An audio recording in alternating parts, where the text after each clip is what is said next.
Profe. Sí, profe. Bárbaro.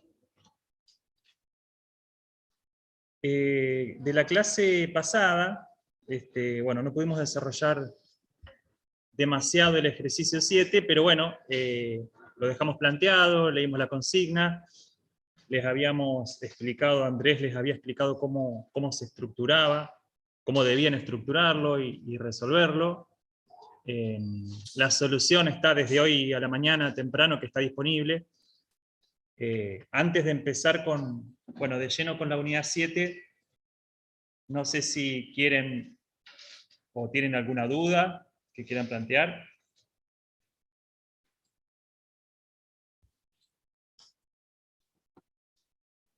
¿Ninguna duda con el ejercicio 7?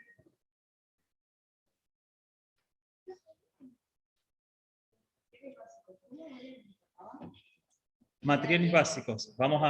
Preguntan por los materiales básicos, cómo era que se obtenía el cálculo. Andrés. Dale. A ver si se me ve en el Zoom. Ahí está. Bueno, el ejercicio dice, los materiales básicos utilizados para la elaboración como el acero especial representan el 40% del precio de venta del producto y se paga a los proveedores 60 días después de la compra. Ahí ¿se ve el Excel en el Zoom? ¿O? Sí, está compartido. Bien.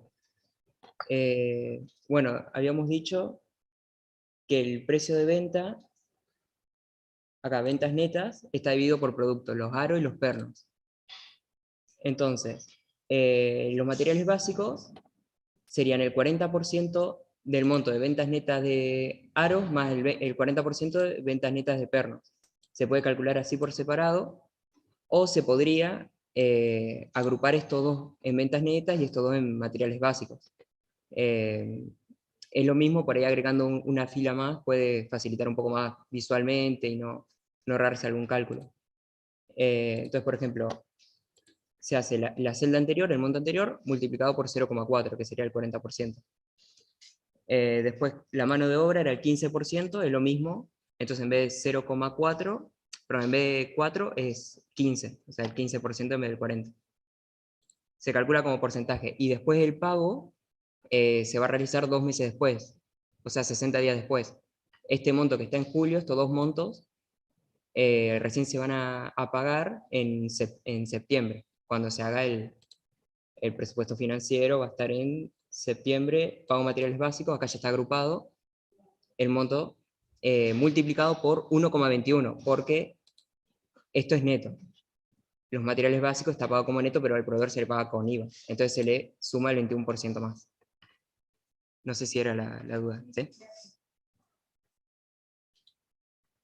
Cualquier pregunta que tengan es una buena pregunta. O sea, no piensen que no, voy a preguntar una pavada. No, pues, si alguien tiene una duda es porque o no se explicó o no se entendió, y puede ser la misma duda que tiene el compañero de al lado y tampoco se anima a preguntar.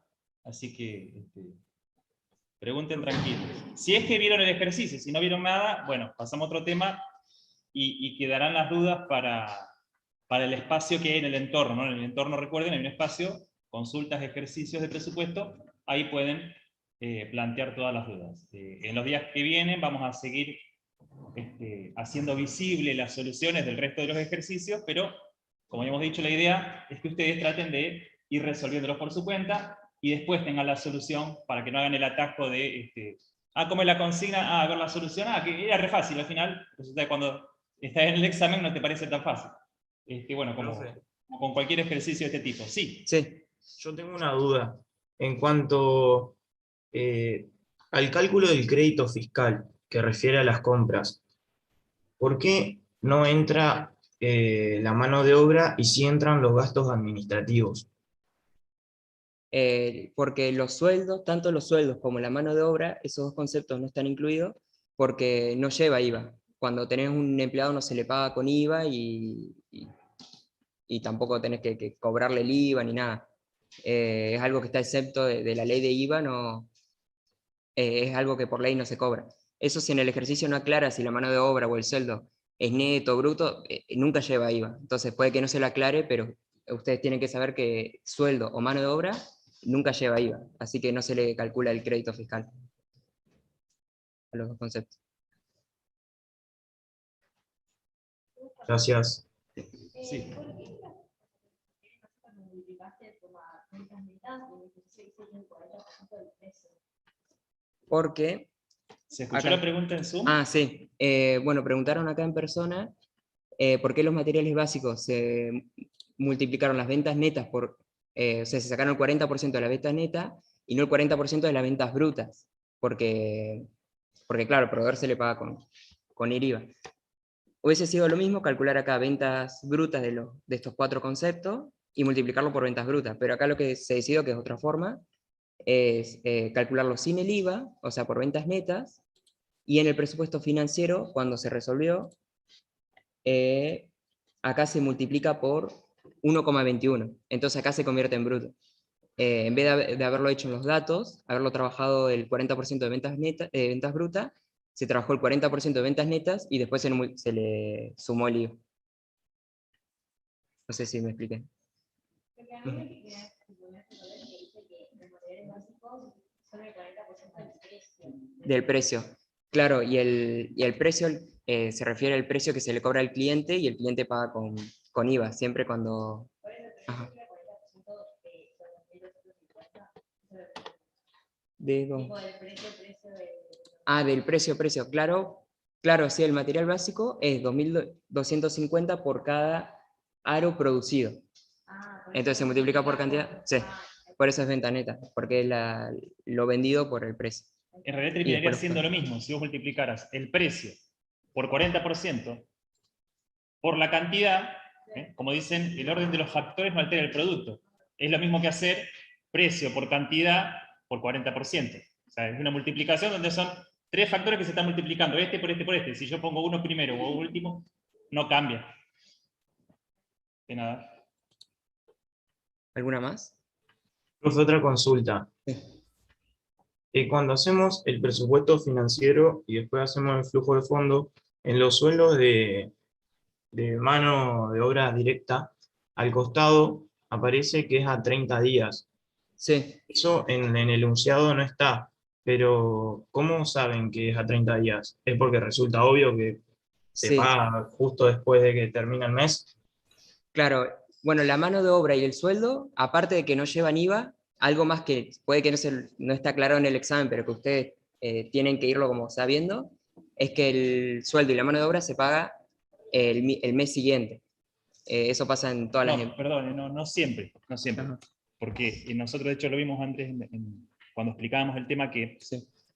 hay empresas, o sea, la ley que dice, la ley dice que la tenés que pagar el mes siguiente. O sea, en realidad es hasta el 5º día hábil del mes siguiente. O sea, lo que yo trabajé ahora en octubre, legalmente las empresas, instituciones, tienen tiempo hasta el 5º día hábil, o sea, si es un sábado o domingo en el medio, puedo terminar cobrando el 7, que sería lo máximo que podría cobrar, el 7 del mes siguiente. Pero hay instituciones, por ejemplo la UNL a mí me deposita el sueldo de docente el último día del mes anterior a las 6 de la tarde. O sea, hoy es 27, yo el 31 de octubre, bueno, el 31 justo cae domingo.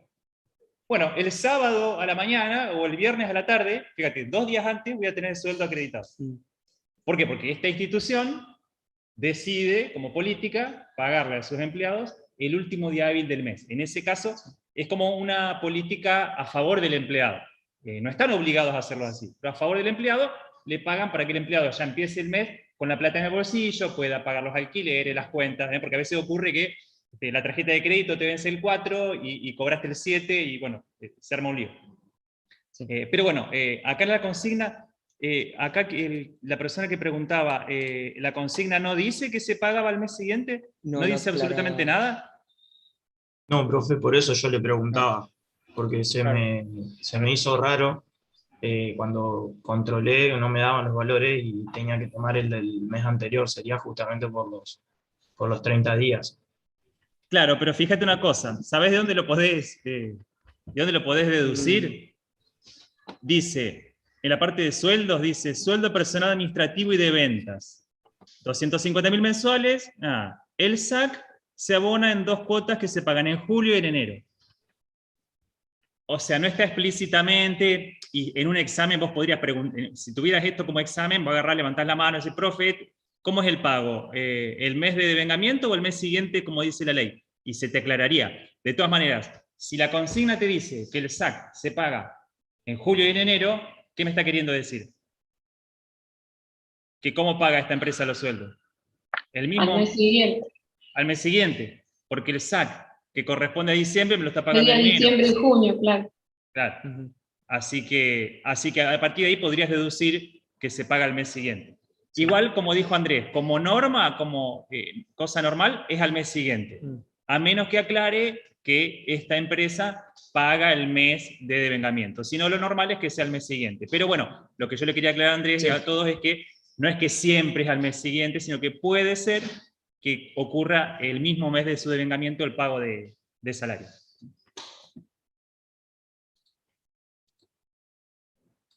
¿Alguna más?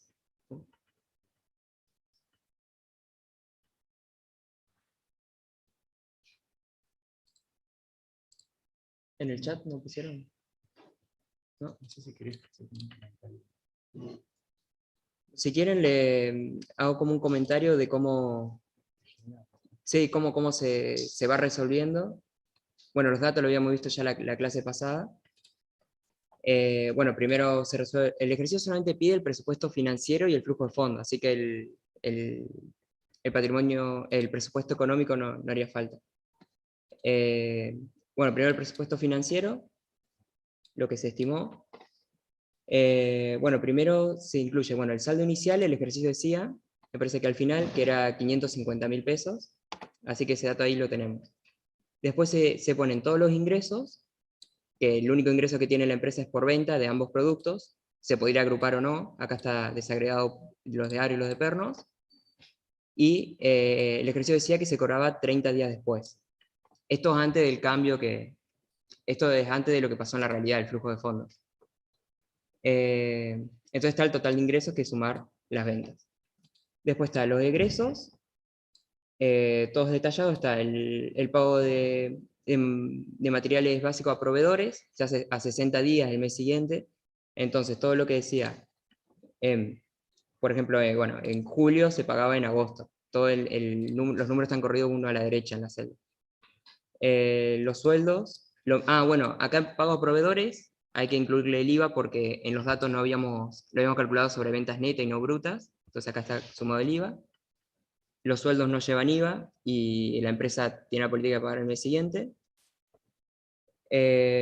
Pago a proveedores, esto era creo que era el 10% de las ventas brutas, entonces como calculamos sobre las netas, le incrementamos el 21% por IVA, que se pagaba al contado. El ejercicio seguramente debe decir que se paga al contado.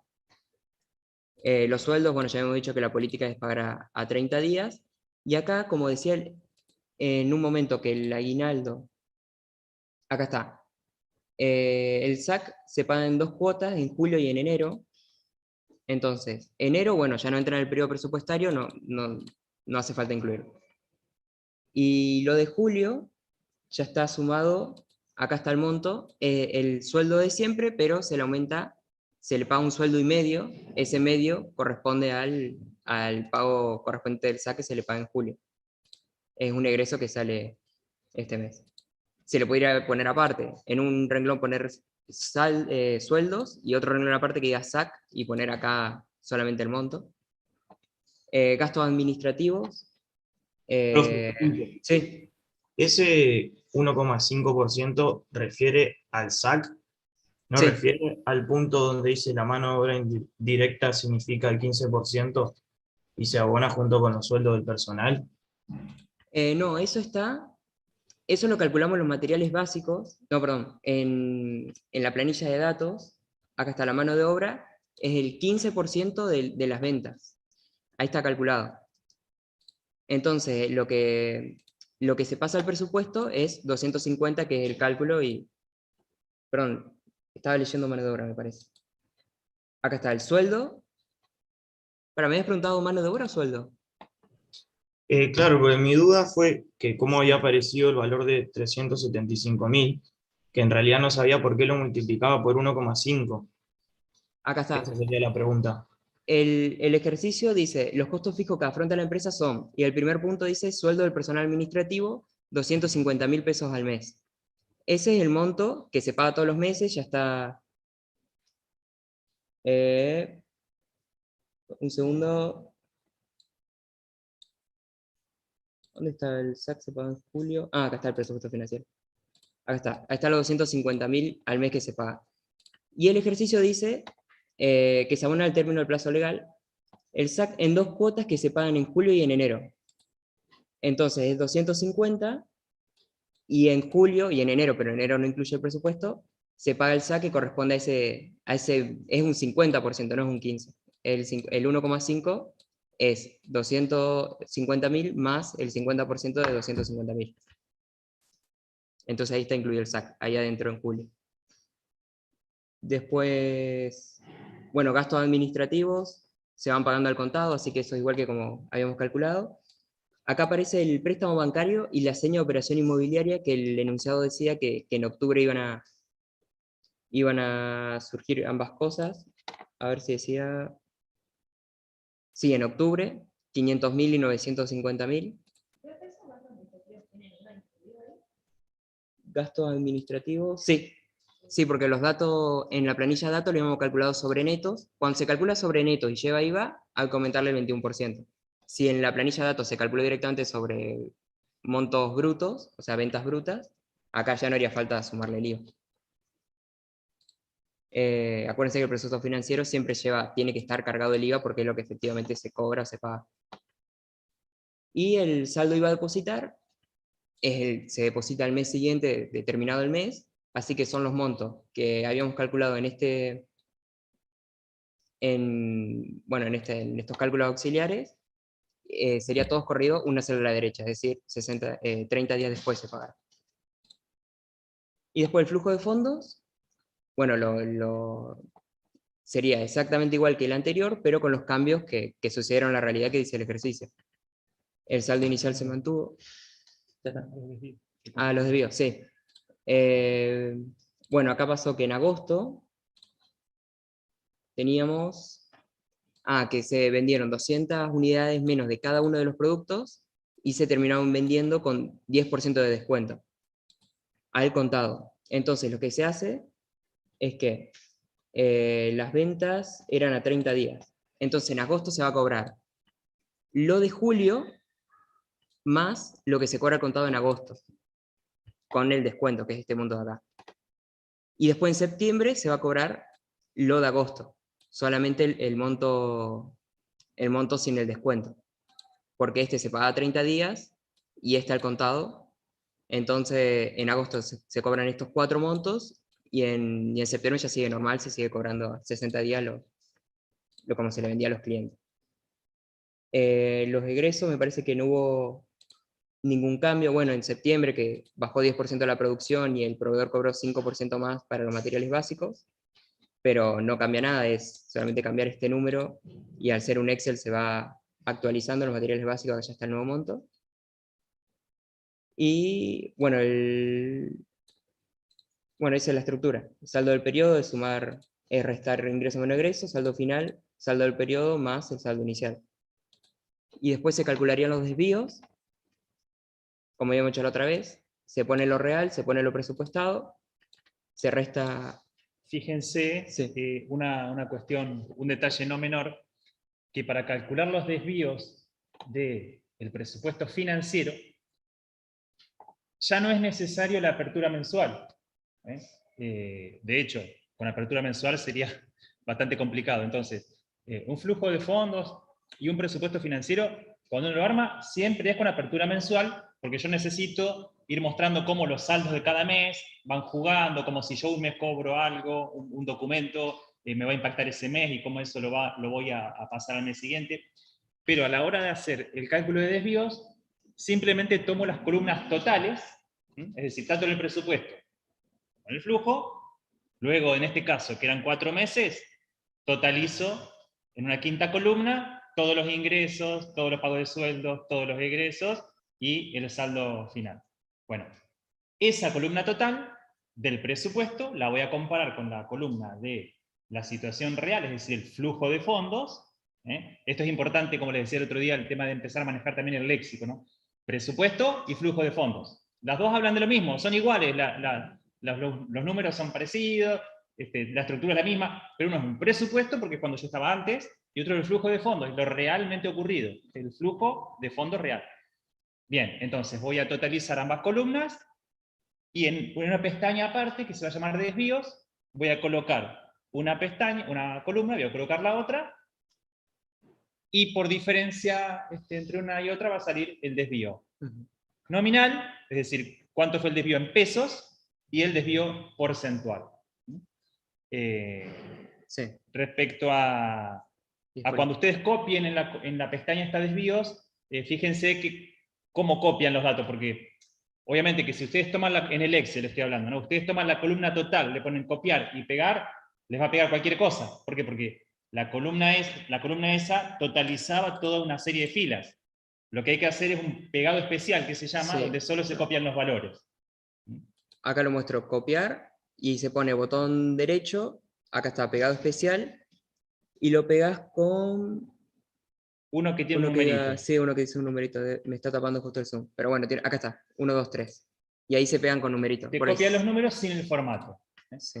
Una alternativa a esto es, en la columna, uno se sitúa, digamos, obviamente respetando la misma estructura, y uno hace igual, y con si querés hacerlo, Dale. con el mouse vas y buscas en el cuadro correspondiente la celda, Por ejemplo, la primera celda, en este caso, ventas netas de AR, por ejemplo, ventas netas.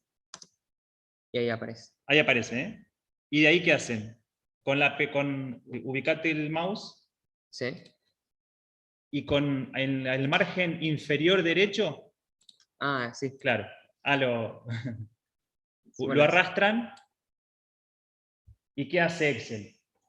Te busca todos los mismos, ustedes han estudiado Excel en informática, ¿no? O sea que una base tienen. Bueno, esto lo deben manejar entonces.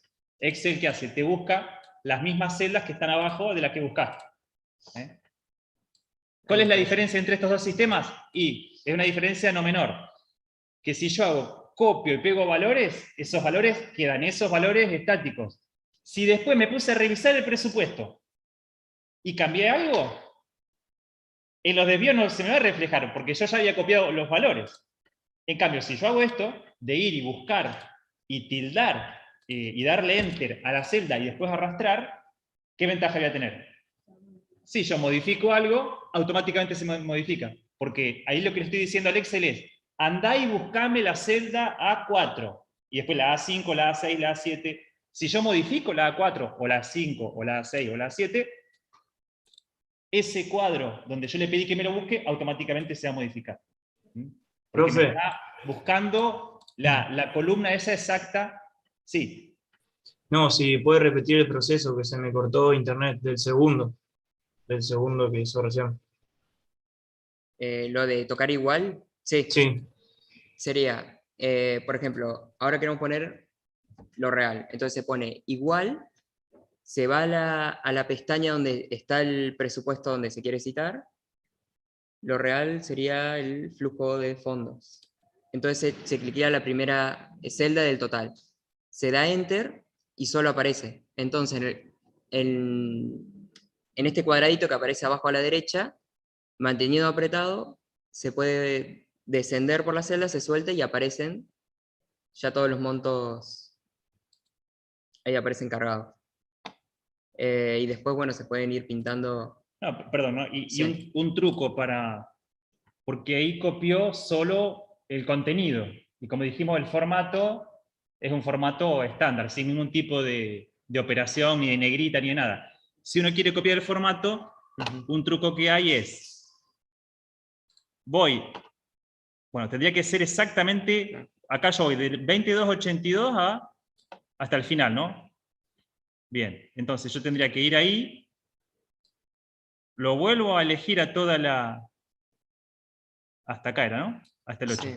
Vuelvo a elegir el mismo, digamos, la misma cantidad el mismo rango de celdas que copié, voy a copiar formato, que a ver, acá está, que es el pincelito este, como un pincel de pintura, copio formato, y tengo que ir y ponerlo encima del mismo periodo, la misma cantidad de celdas acá. Entonces ahí me copió el formato del mismo bloque de celdas. Si es el bloque de celdas ese, copio y pego el formato.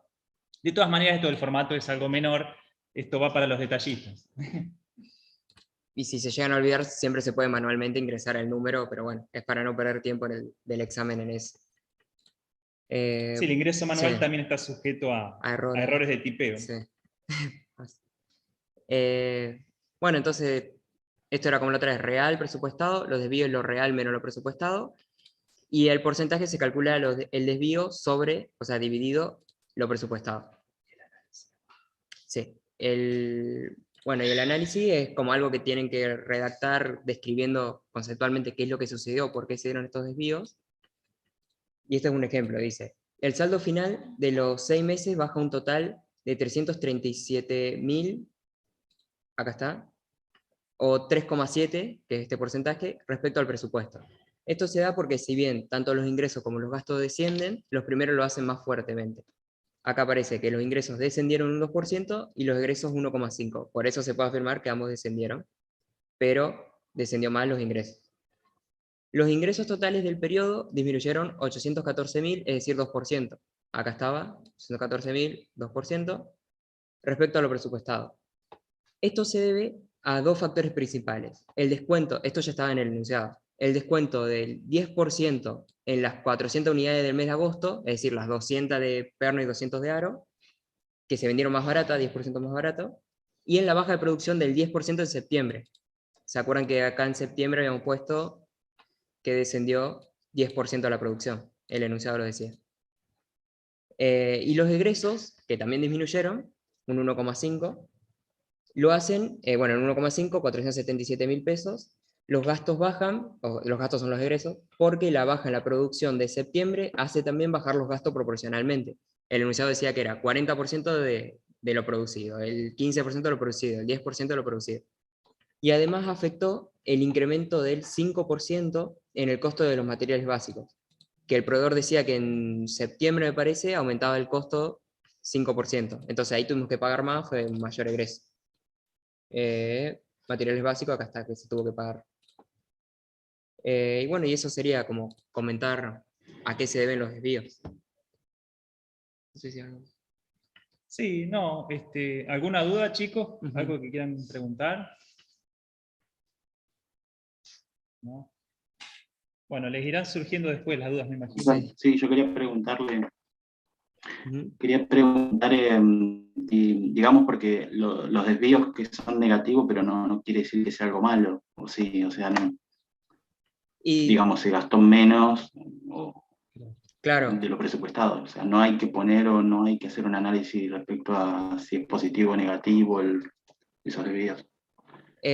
claro, si es negativo en los ingresos es malo porque se cobró menos, pero si es negativo en los egresos, sería algo que está bueno porque se pagó menos de lo que se Sí, tenía. excepto que estés Claro, incumpliendo con alguna obligación social o impositiva. Todo va a depender sí. de cómo y por qué bajó o cómo y por qué subió. Digamos, acá, Sí. para los licenciados, porque este pequeño cuadrito de interpretación que les pedimos vendría a ser como el aporte del licenciado a la interpretación de los hechos, ¿no? Generación de información para la toma de decisiones, sería. Cómo yo analizo un desvío y le informo a alguien que tiene que, no sé, o para mí mismo, si yo tengo que manejar un emprendimiento, o para un dueño de una empresa tiene que tomar una decisión, bueno, le digo, mira, pasó esto, o yo para mí mismo digo, a ver, pasó esto, ¿por qué el desvío? ¿Qué ocurrió?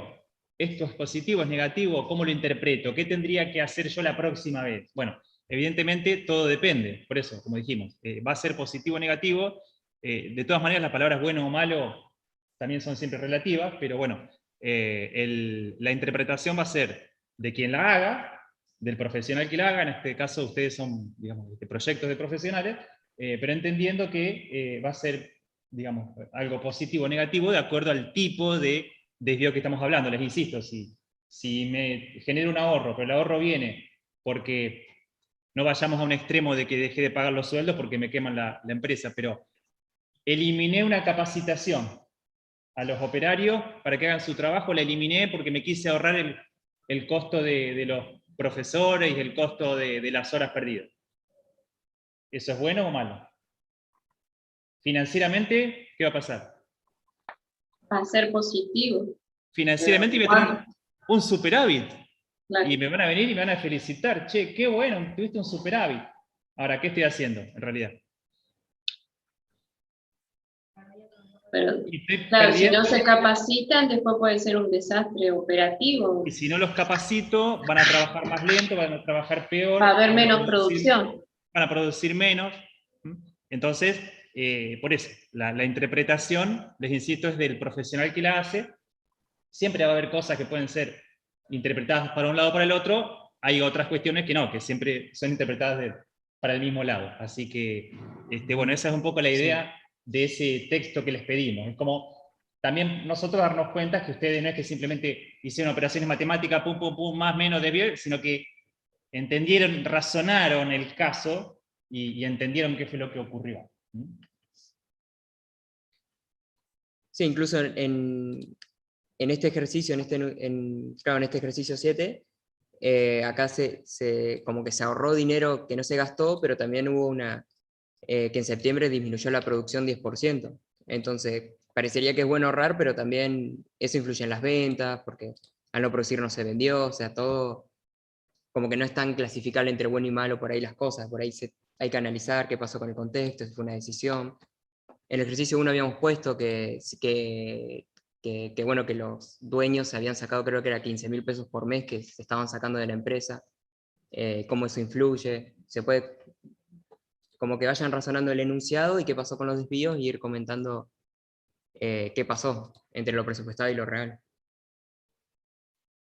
Profe, en el parcial, ¿qué son estas unidades?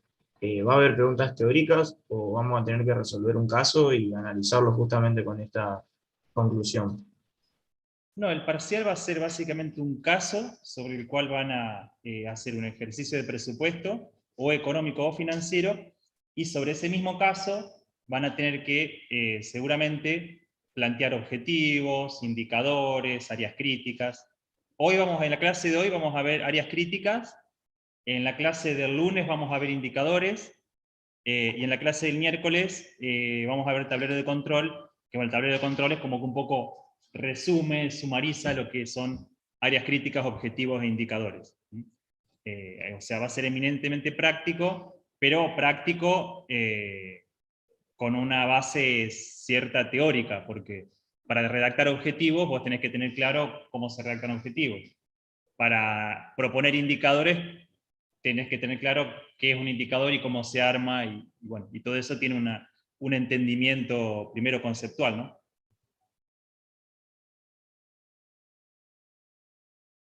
En la unidad 6, lo único práctico sería los presupuestos y todo lo que vimos ahora, lo práctico. La unidad 6 es todo práctico. Lo que pasa es que Para hacerlo necesitas lo teórico. en el claro, lo teórico te da la base. Vos me preguntás, por ejemplo, por los capítulos de la Volpe. Sí, eso es muy- Claro, sí. Son un montón, dicen. La Volpe, bueno, no es que la Volpe haya que estudiarlo, hay un montón de cuadros, o sea, no es que ni haya que memorizarse esos cuadros, ni... La Volpe te da el sustento teórico para resolver todo esto. Todo esto que acá en clase te decimos, oye, tenés que poner esto, tenés que hacer aquello, la Volpe te da todo el sustento para que lo hagas.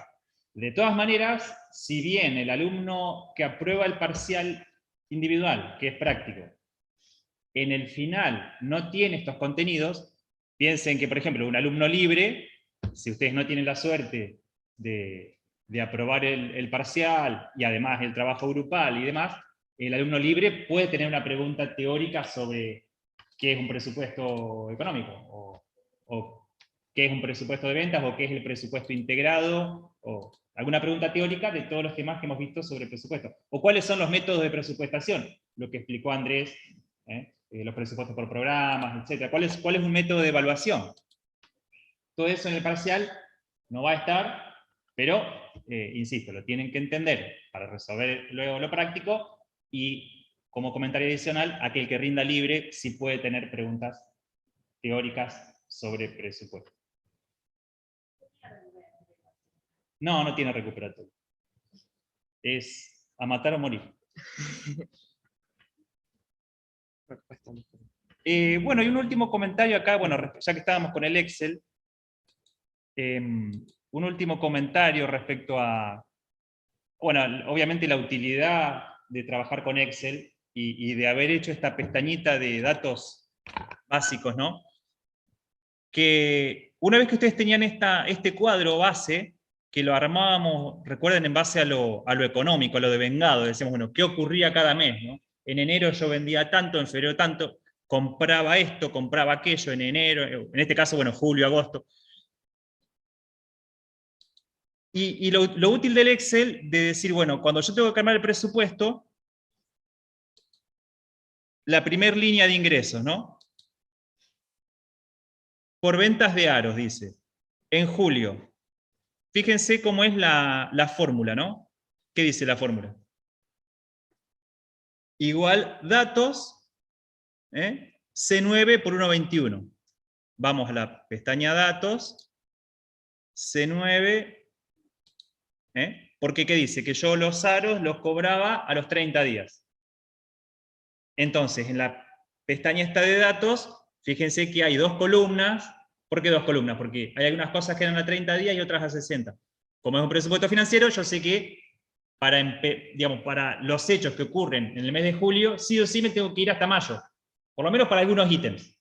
Entonces esas dos columnas se tienen que agregar para esta información que yo voy a necesitar. Entonces, fíjense cómo en este caso ventas de aros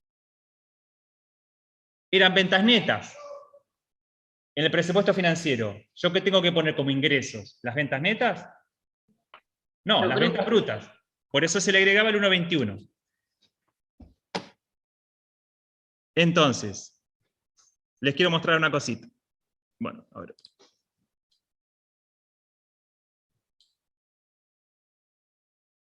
Para obtener ese número dijimos que hacíamos igual y buscábamos en la pestaña de datos las ventas netas de aros, esos 2.700.000, y lo multiplicamos por 1,21.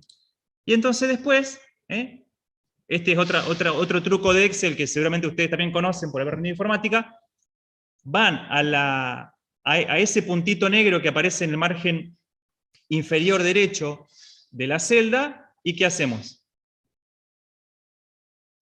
Arrastramos, mantenemos apretado con el dedo índice el botón izquierdo del mouse, tac, y automáticamente, o sea, no tengo que ir y buscar cada mes. ¿Qué hago al arrastrar? Le estoy diciendo a Excel, Excel, si para los ingresos de julio te pedí que vayas a las ventas netas de junio de la hoja de datos, o sea, un mes anterior, lo multiplico por 1,21, ahora para agosto, anda a la celda de al lado y multiplícala por 1,21. O sea que para los ingresos de agosto va a tomar las ventas netas de julio por 1,21. Y para los ingresos de octubre, toma las de septiembre, es decir, va a ser la misma operación en forma lineal hacia la derecha. Entonces, lo fantástico del Excel es que ustedes solo, si las condiciones permanecen igual para todo el periodo, que siempre es el caso, ustedes simplemente calculando la primera columna del primer mes, después simplemente arrastran. Obviamente para los ítems y los conceptos que tienen todos los meses el mismo comportamiento. Si yo digo que compré un rodado en octubre, bueno, no hay nada para arrastrar. En octubre compré el rodado. Claro, acá también pasa que se quiere calcular la producción del mismo mes, o sea, en julio, de la de julio, y multiplicarla por el precio de aros, que es este de acá. El tema es que si se arrastra así, va a dar error porque va a estar, por ejemplo, en la celda esta, va a estar tomando la celda de la derecha. Entonces lo que se hace es, se le agrega dos signos peso. No está dejando porque estoy en el Zoom, pero bueno, con F4 me parece, te agrega F2, a ver si lo pongo. F4 es para congelarse. No me toma. Bueno, se puede manualmente escribir el signo peso. ¿Dónde está el peso? Acá. ¿Alguien más tiene calor aparte de mí? ¿Sí? ¿Quería ir a decirle al muchacho? Ah, ¿está el control del aire? Ah. Oh, ¿cuál será? Pasa que por el tema coronavirus no sé si No, nos va a no se dejar puede. cerrar. Pero bueno, no, ya sé, pero viste que vamos a evitar, ¿no? Ya sé que digan que el profe de planeamiento y control los contagió a todos los alumnos. Sí, No sé si es una. ¿será este? Ahorita. Che, Santiago, ¿querés probar? A ver. Vamos a ver uno. La verdad que está heavy acá.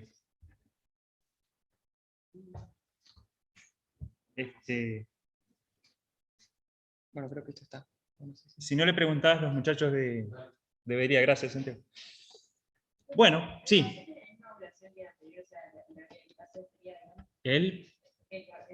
El parcial va a ser en horario de clase, sí, sí. Nos lo vamos a comprometer en otro horario que no sea este. Así que sí.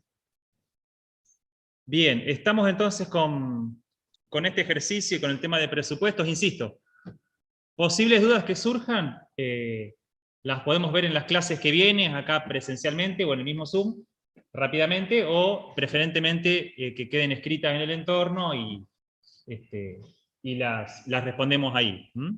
¿Estamos? De la unidad 5... No, es de las 6 en adelante.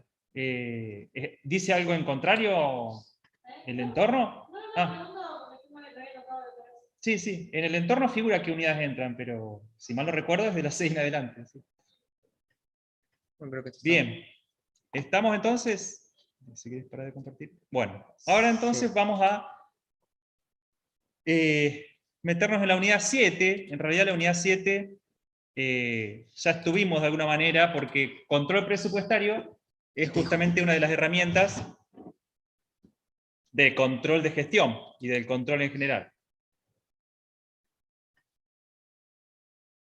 A ver. Pero ahora vamos a ver conceptos generales sobre el tema de control. Esperen que abrimos el Power.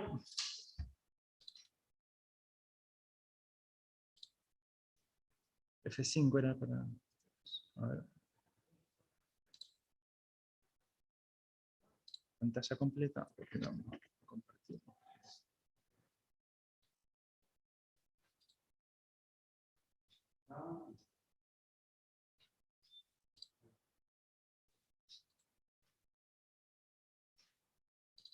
Bien, ahí estamos compartiendo.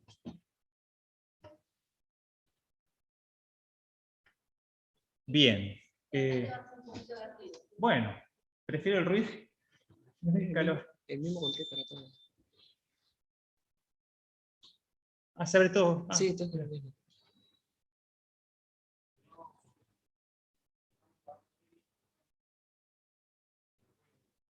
¿Se puede elegir? ¿Se puede apagar este y prender estos dos? Dale, gracias. Sí, es como demasiado ruido que hace. Se vibra mucho. Ay, era lindo el vientito. Ese porque no hay nada del otro Ay, lado. qué lindo. Sí, llega bueno. Bueno, vamos a ver qué nos llega de allá atrás. Disculpen en el Zoom que estamos acá con temas técnicos de refrigeración.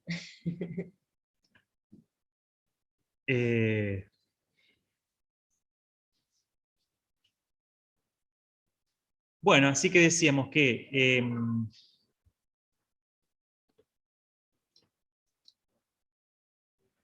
primero entender que, bueno, como es el mismo nombre de esta materia, ¿no? Planeamiento y control. Muchas gracias. Uno no puede planificar si no sabe que después va a hacer algo con esa planificación. Una planificación estratégica o de cualquier tipo que se pone en un cajón y nadie le hace un seguimiento, no tiene ningún sentido. Y de la misma manera, digamos, uno dice, yo voy a controlar qué está pasando en mi organización, pero para controlar, primero tenés que haber pensado qué querías hacer, porque difícilmente, si no, ¿qué estás controlando? Bueno, que no me roben. Bueno, esa es una auditoría. Es una auditoría operativa, no estás haciendo un control de gestión a ver de cómo está tu organización. Entonces, bueno, el planeamiento y el control tienen esta dinámica además de retroalimentación mutua, porque en la medida que uno va supervisando qué es lo que va ocurriendo, cómo se van cumpliendo los objetivos, el entorno, los inputs que tengo desde diferentes variables, uno al mismo tiempo va retroalimentando y generando como una nueva planificación a su vez. Es decir, no es que el 1 de enero tengo que tener la planificación hecha y hasta el 31 de diciembre no la miro y todo en el medio fue la operación. No. Las organizaciones dinámicas, de alguna manera, los mismos datos y los hechos que van ocurriendo en el día a día van generando un input para lo que uno había planificado y pensado, ir realizándole las correcciones correspondientes. O sea, mucha gente dice que, bueno, vivimos en un mundo cambiante, tan cambiante que, bueno, la verdad que no vale ni la pena planificar. Y no es así. O sea, que las cosas cambien, que el entorno sea, tal vez, que tenga variables muy sorprendentes o que nos pueden llegar a cambiar nuestros planes, no quiere decir que uno no tenga que tener una hoja de ruta. Pero bueno, esa hoja de ruta tiene que ser lo suficientemente flexible para yo ir adaptándome a esos cambios. Por eso se dice que es un proceso en constante repetición. Constantemente estoy, de alguna manera, entre comillas, planeando y controlando. Sea esto un proceso formal, con documentos y con análisis y demás, o un proceso informal, o sea, pymes, pequeñas empresas que por ahí están manejadas por un emprendedor y sus colaboradores, y por ahí el contador es un externo, no contratan a un licenciado porque no les alcanza, y no tienen una planificación formal. Pero bueno, en la cabeza del emprendedor o del gestor está esto de a dónde quiero ir y de alguna manera ir corrigiendo con lo que va ocurriendo. Esto, bueno, Mitzberg lo comenta cuando habla de la planificación, digamos, realizada, la planificación emergente. O sea, lo emergente es todo aquello que me va surgiendo en el camino y que me puede ir modificando lo que yo había pensado en su momento. Bien, entonces, inputs. No, cuando digo inputs es todo aquello que ingresa. Input tiene que ver con algo que ingresa. El coronavirus fue un input. Para el gobierno nacional, por ejemplo. El input del coronavirus los hizo tomar la decisión de que todos nos encerremos antes de que aparezca el primer caso de coronavirus. Bueno, eso fue un input. Vos tenés un input y tomás decisiones en base a eso. Obviamente que esto afectó a todas las empresas, las organizaciones, y cada cual se fue acomodando como pudo. Fíjense que, bueno, muchos comercios empezaron a implementar por ejemplo, más que nada lo que es comida y demás, los envíos a domicilio, que por ahí antes no lo tenían. Bueno, obviamente que, como en todo cambio importante, en todo cambio radical, siempre los cambios suelen agarrar mejor parados a aquellos que estaban preparados. O sea, aquellas organizaciones que ya habían comenzado, por ejemplo, con algún tipo de teletrabajo, como una forma de que los empleados, no sé, estén más contentos, o de hacer más eficientes ciertas reuniones, y bueno, a esas empresas, por ejemplo, las reuniones por Zoom y el teletrabajo les resultó algo casi natural. Empresas tradicionales que no les interesaba la tecnología y que hacían todo como hace 40 años, y se les complicó. Entonces siempre el entorno es dinámico y cambia, pero siempre agarra mejor parado aquel que ya tiene alguna preparación previa. Así que bueno, acá nosotros lo que vamos a ver en esta clase es un poco una introducción al tema de control, cómo fue evolucionando el concepto de control a lo largo del tiempo, los componentes y requisitos de todo proceso de control, y los tipos de control que existen. Y entre ellos el que más nos interesa, que es el control de gestión. Y bueno, vamos a finalizar con algo de control de áreas clave. La clase que viene, como les decía, vamos a profundizar áreas clave y más que nada indicadores. Y en la clase de miércoles que viene, Santiago va a desarrollar tablero de control. Cuadro de mando integral es otra herramienta un poco más compleja que bueno, la podemos llegar a citar muy por arriba, pero en realidad ustedes esa herramienta la van a ver con más profundidad en quinto año en sistemas de información gerencial. Así que nosotros vamos a ver tablero de control, pero no vamos a profundizar en cuadro de mando integral. Y bueno, el control presupuestario, que tiene que ver con el control, pero por cuestión didáctica, pedagógica, ya lo adelantamos. O sea, como hicimos los presupuestos, y dijimos, bueno, damos junto el control presupuestario, que es que tiene que ver con lo mismo, y bueno, y después nos metemos bien a explicar qué es el control. Bueno, algunos conceptos de qué se entiende por control. Fíjense, el primero tiene que ver más que nada con... fíjense, hay algunas palabras claves ahí. ¿Qué palabras clave observan? Información. Información. Aquel que realiza el control de gestión, o el control de una organización en clave gerencial, tiene el uso de información como principal herramienta de trabajo. Supervisar. Es decir, ¿qué hago con esa información? Superviso la evolución de la organización. Es decir, el control que nosotros vemos es un control que tiene como input, tomando la palabra, la información de la organización en todos sus niveles, para que esa información la analizan personas que están entrenadas y que entienden cómo analizarla, para saber cómo estoy evolucionando en función de los objetivos planteados. Esa es un poco una definición bastante concreta, específica y abarcativa de lo que nosotros entendemos por control. ¿Hay algo en el chat? Vos, Santiago, si vas viendo...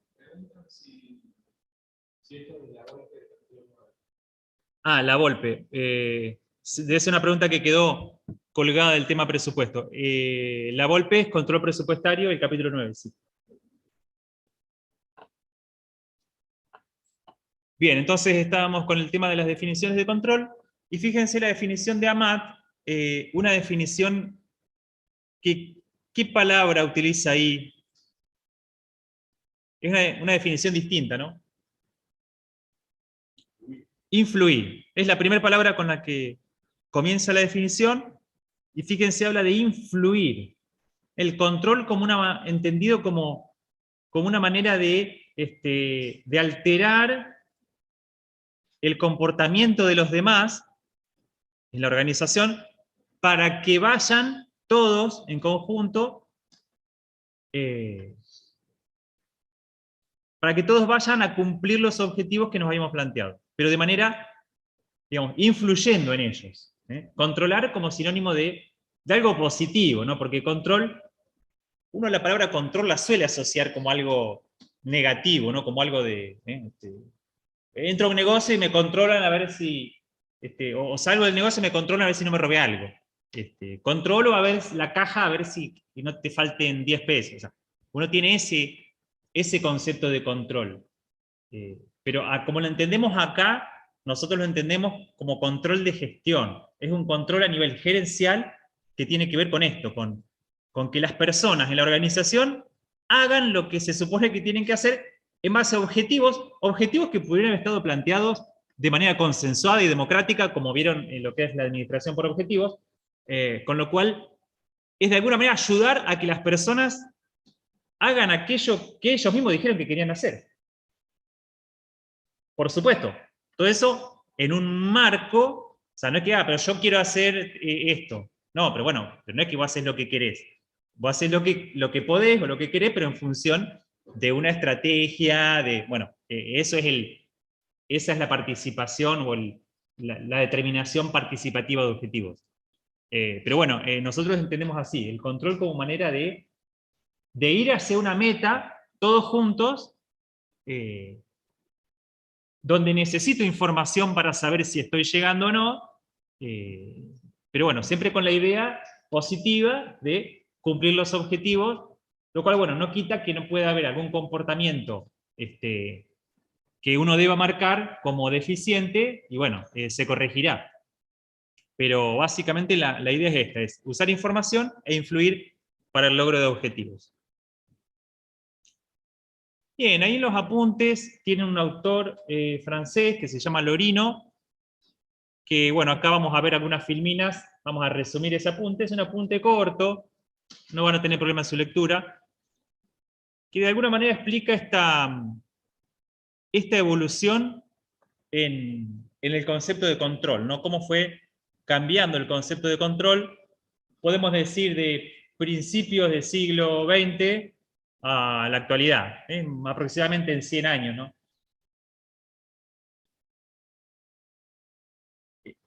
Ahí lo tenemos a Chaplin en una película que, digamos, donde esta imagen, ¿qué muestra? El operario, ¿qué es ahí? Es parte de una máquina. Ahí la gente del Zoom, si quiere hablar, también puede hacerlo, porque acá parece que estamos hablando nomás para la gente de la clase. Sí, eso es el chat viejo. Bien. Entonces, ¿cuáles eran las, decíamos, este operario que está como mezclado con la máquina, ¿no? Es como un engranaje más de la máquina productivista. ¿Esto en qué contexto ocurría? En un contexto donde había estabilidad, donde había información perfecta, donde la única preocupación era bajar los costos, y donde existía un factor productivo dominante.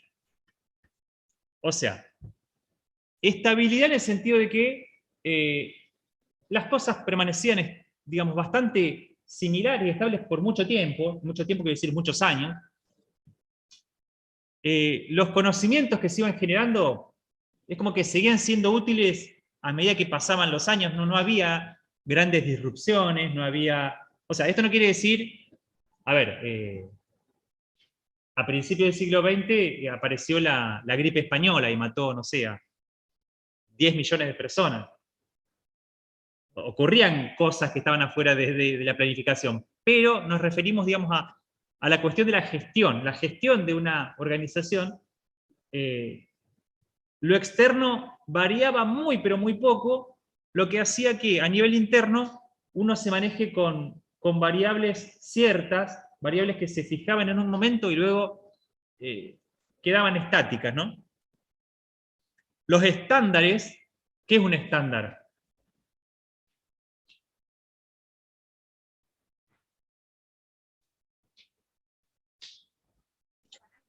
Un parámetro. Algo que es claro. Para un parámetro general sería. Un parámetro general. Claro, un estándar se puede interpretar como un parámetro. Se puede entender también como una meta, ¿no? El estándar, nosotros acá lo interpretamos también como una meta. O sea, el estándar, es decir, que yo quiero lograr, no sé, supongamos esta empresa productiva quiere lograr 1000 unidades por mes de producción. Bueno, ese es el estándar es 1000. Entonces ese estándar se fija y queda fijado por mucho tiempo, porque no hay nada a mí, ni en el contexto, ni en lo interno, que me impida seguir produciendo 1000, y que 1000 sea el óptimo. La información perfecta, que era el segundo factor de este control tradicional, tiene que ver con que el gestor, el gerente general, viene a ser como una especie de, digamos, de maestro de ceremonia, como el que dirige una orquesta, ¿no?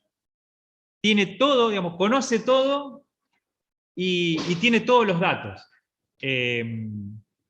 Entiende todos los procesos y no hay nada que lo sorprenda ni que se le escape de su conocimiento. Favorecido también por la estabilidad de la que hablábamos. Como las cosas no cambian, uno podía como aprender en una organización todos los procesos, todo lo que ocurría, y total, eso que uno aprendía me seguía sirviendo, o sea que lograr la información perfecta de mi organización era algo relativamente accesible. el tercer principio que menciona Lorino tiene que ver con, de alguna manera, la obsesión por los costos. Si ustedes estudiaron bueno, Administración 1, habrán visto el tema de Fayol, Taylor, bueno, todo lo que era la producción de la época de Fordista, ¿no? De Ford, la empresa Ford de automóviles que todavía existe. Allí fueron las primeras acciones que tienen que ver con lo que se llamó administración científica, la medición de tiempos, ¿no? Había una obsesión por medir el tiempo de los operarios y de bajar costos de esa manera, como haciendo que la gente haga las cosas más rápido. Bueno, la obsesión en esta época era la de los costos. ¿Por qué? Ustedes me dirán, ¿por qué? ¿No les importaba a cuánto fijaban los precios? ¿No les importaba hacer una campaña de marketing? Y no, porque uno tiene que hacer una campaña de marketing cuando uno tiene que competir. Cuando tiene que competir con otro, y entonces yo hago una campaña de marketing para que me elijan a mí y no a él. No lo contraten a él, contrátenme a mí, cómprenme a mí que yo soy mejor que él. ¿Por qué? Por esto. Para eso es una campaña de marketing. Esta es una época en la que, bueno, la famosa frase que decía Ford, la gente puede elegir el color que quiera del auto siempre y cuando sea negro. O sea, había una gran capacidad de elección, ¿no? ¿Te gusta el negro? Sí. ¿No te gusta? Bueno, va a ser negro el auto.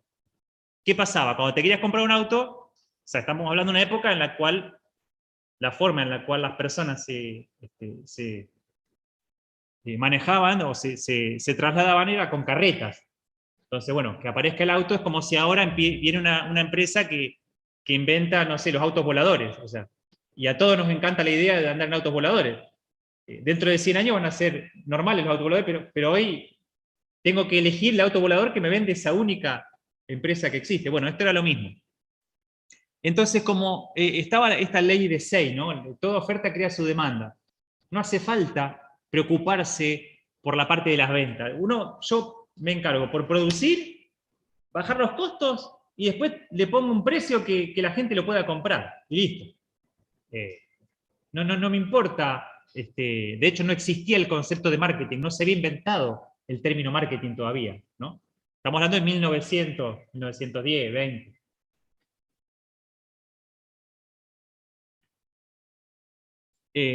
Bueno, y lo de los costos, y esto del auto negro de Ford, bueno,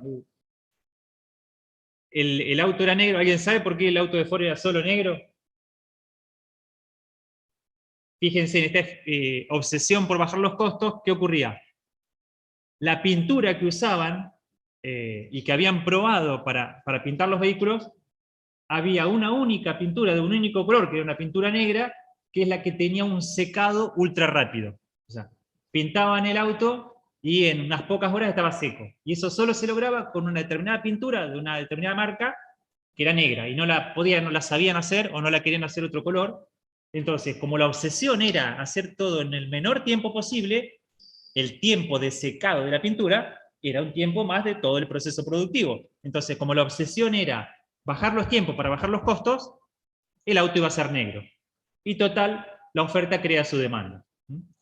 Este es el contexto del que estamos hablando. Y el cuarto factor, la cuarta variable, es este factor productivo dominante. O sea, estamos en una época donde hay una variable que me determina básicamente el 50, 60 o 70 o más % de mis costos. Y por lo general era la mano de obra. ¿Por qué? Porque estamos en épocas de poca automatización. Había mucho de artesanal, si bien Ford también inventó las primeras líneas de producción, ¿no? Esto de las etapas secuenciales de producción, donde de la materia prima iban haciendo la carrocería, después eso pasaba a otra etapa. Así todo, no es como ahora, donde, bueno, uno observa fábricas automotrices donde son máquinas y máquinas, y puede haber 1, 2, 3, 5 personas, y todo un salón como este de grande, lleno de máquinas. Entonces, bueno, el modelo de control estaba dado por las primeras dos variables. O sea, como había estabilidad y como la información que tiene el gestor era perfecta, entonces eso hacía que el directivo pueda establecer un óptimo y luego simplemente evaluar su cumplimiento. Estas filminas ya están disponibles en el entorno, ¿no? Les aclaro por si. Como todas las filminas de todas las clases, no hace falta que las copien, que ya están disponibles. Entonces, y en este marco, todo desvío es interpretado de manera negativa. Como digamos, este maestro de ceremonias tiene perfectamente en claro qué es lo que hay que hacer y cómo, y se fijan los estándares, y los estándares quedan en el tiempo, todo aquel que se desvíe de ese estándar y está haciendo algo mal. Así es como se interpretaba en esa época un desvío. Y el modelo de productividad, que dice Lorino, que obviamente si hay un factor, una variable, que me determina el 80-70% de mis costos, una, que es la mano de obra, y tengo una obsesión por bajar los costos, ¿qué tengo que hacer para ser más productivo? Además de comprar la pintura negra, que es la que se seca rápido.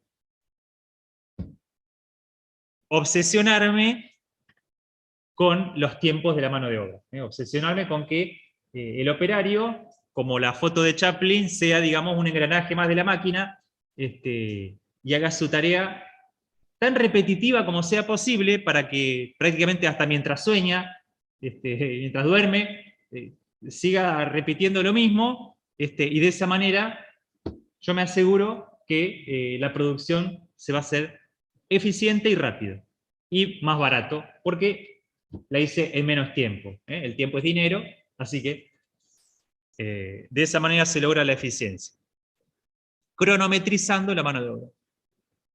Bien, ese es un contexto, como dijimos hace unos 100 años atrás, contexto que es bien diferente al que se fue desarrollando desde la segunda mitad, digamos, del siglo XX, después de la Segunda Guerra Mundial, década del 60, etc., donde, bueno, empieza a haber muchas más industrias, muchas más empresas, donde se le empieza a dar valor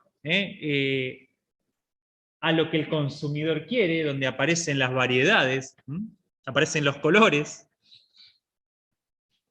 Es decir, ahora lo importante es administrar el valor, aparece el concepto del valor entregado. La importancia de administrar el cambio, esto de un mundo en constante cambio, lo cual me obliga a diagnosticar en forma permanente, y en un contexto donde el saber ya no está en la cabeza de un tipo, sino que está distribuido en las organizaciones. Cuando decimos administrar el valor, básicamente quiere decir que un poco gracias al marketing, pero un poco porque también es así, uno puede crear más valor en el consumidor, bueno, esto es bien marketing, sin por ello aumentar el costo. ¿A alguien se le ocurre un ejemplo de esto?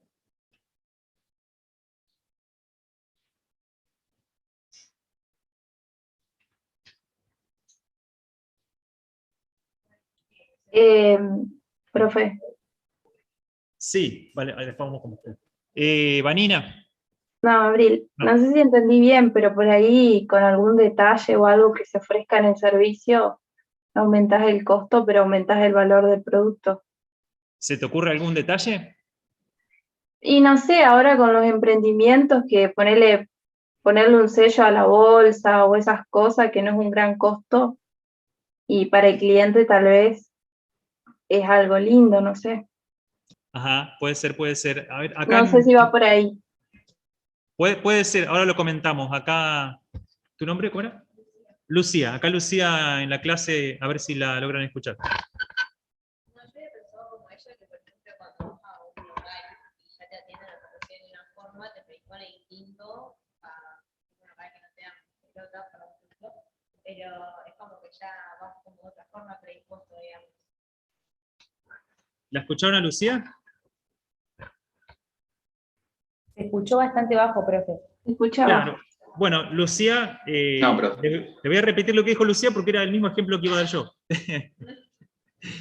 Que es, bueno, tal cual. ¿Qué decía ella? Que cuando vas a un negocio y el que te atiende o la que te atiende lo hace de manera amable, con una sonrisa. ¿Cuánto cuesta una sonrisa?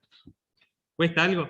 Y el que llega a ese local, a ese comercio, a ese negocio, se va a ir más contento, obviamente, siempre y cuando la sonrisa y la amabilidad sean genuinas y no sea, digamos, una impostura, que en un local donde parece que el que te atiende te está haciendo un favor y quiere que te vayas lo más pronto posible, ¿no? Que uno incluso lo ve hoy en día.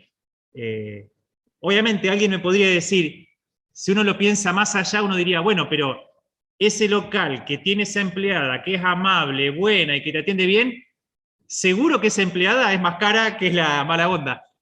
Pero bueno, entonces uno diría, hay un costo. Pero bueno, no necesariamente, podría ser la dueña la que atiende su local y ser amable y no hay un costo porque es la misma dueña la que atiende, digamos. O sea, podríamos encontrarle el pero a ese ejemplo, pero para mí es un ejemplo muy claro de cosas que no tienen un costo realmente y que cambian la experiencia de aquel que tiene ese servicio. Bueno, hay otro... Si hay Sí. que buscarle el pelo, podría capacitarse a esa persona para que atienda de una forma determinada. Claro. Y después se replique a los otros. Santiago- Cuando va a un local y tiene una respuesta, después seguramente vuelve a su casa y le comenta, che, fue muy bien este local porque me tratan de esa forma. Claro, uno podría capacitar al empleado, pero la capacitación es costosa. Digo, por eso si hay que buscar un pelo, como bueno, también puede ser un... Claro, a eso iba, pero la capacitación tiene un costo. Ahí estaría, bueno, sería un local que quisiera implementar alguna estrategia de diferenciación a través de una mejor atención, capacitando a sus empleados. Pero bueno, ahí sí tendríamos un costo. De todas maneras, bueno, no es inválido, quiero decir, esta idea de administrar el valor. Uno administra el valor porque este es otro concepto que antes no había, que es, yo te puedo vender, digamos, el mismo celular en un local y en otro, y si yo capacité a la persona y es amable y te explica cómo funciona, y por ahí una persona mayor compra un celular y se va con el celular con las aplicaciones más importantes descargadas y le explicaron cómo... Por ahí se lo vendieron el celular 2.000 pesos más caro, pero fue y eligió ese lugar porque todo ese servicio añadido. Entonces, bueno, es un poco esta es la idea de administrar el valor, que uno a veces puede dar un valor adicional y que ese valor no necesariamente tiene que ver con el costo del celular, o como diría Ford, el auto pintado de negro, pum, te lo pongo. No, por ahí hay servicios añadidos, detalles, cosas que, costando o no costando, hacen a lo que hoy se entiende como experiencia de compra o la experiencia del usuario, ¿no? ¿Mm? Bien, esto obviamente porque estamos en mercados competitivos y exigentes, o sea, me preocupo por satisfacer al cliente y por ser distinto y por ser mejor, porque tengo mercados en donde tengo que competir, como decíamos hoy. Bien, administrar el cambio, como decíamos, ya no hay, como decía Lorino, estabilidad. Ahora hay cambio. Entonces, en un entorno turbulento, ya no puedo fijar un óptimo que quede fijo, ese estándar que quedaba durante años permanecía fijo.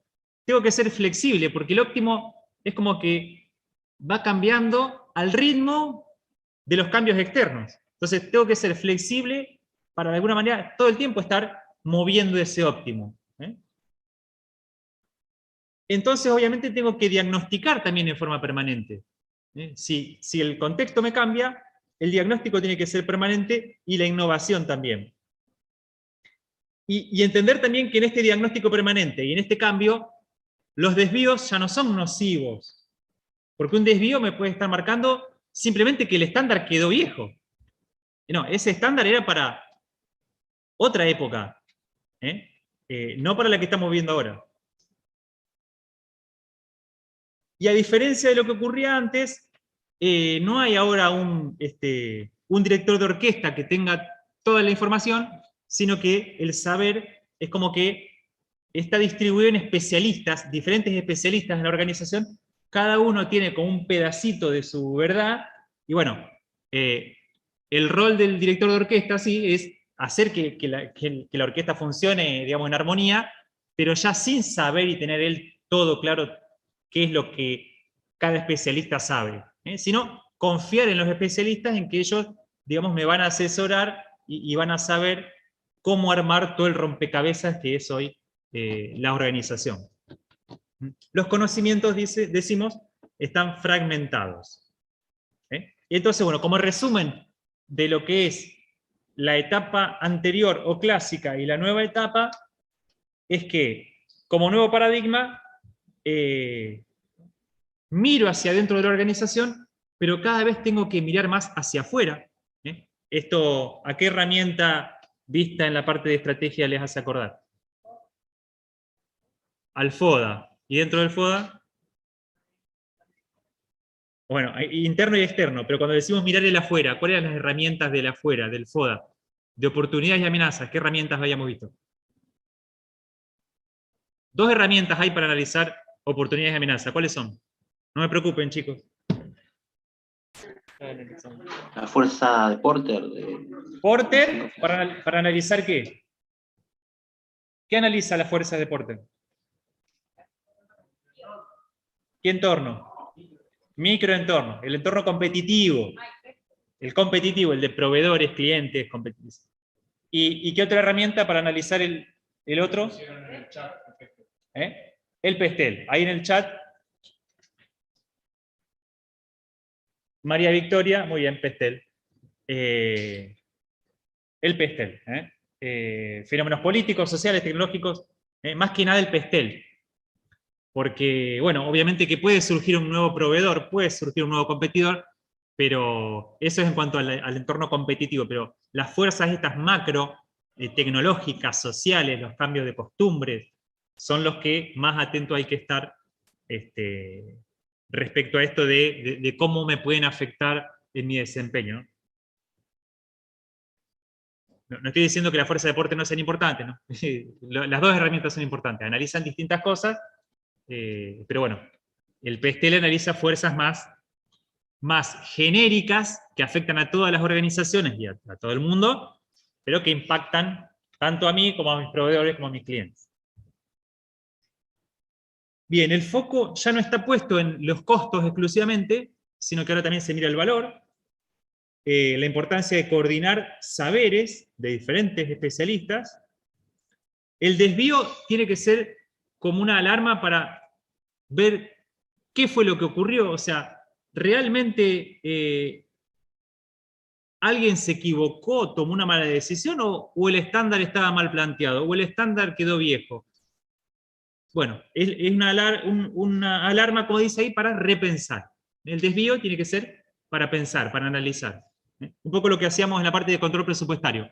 Teníamos los desvíos y analizábamos, pensamos, bueno, ¿qué pasó? ¿Por qué? Esto es repensar los desvíos.